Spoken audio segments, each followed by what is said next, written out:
To transfer Ethereum from Metamask to Crypto.com, start by opening the Metamask app and ensuring that the Ethereum main network is selected.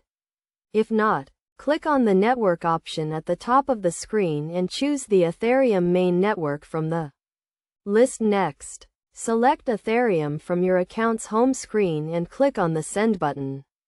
On the following screen, in the To section, you will need to paste the wallet address from your Crypto.com account. To obtain this address, open the Crypto.com app, click on the Deposit button, and then select Crypto from the window that appears.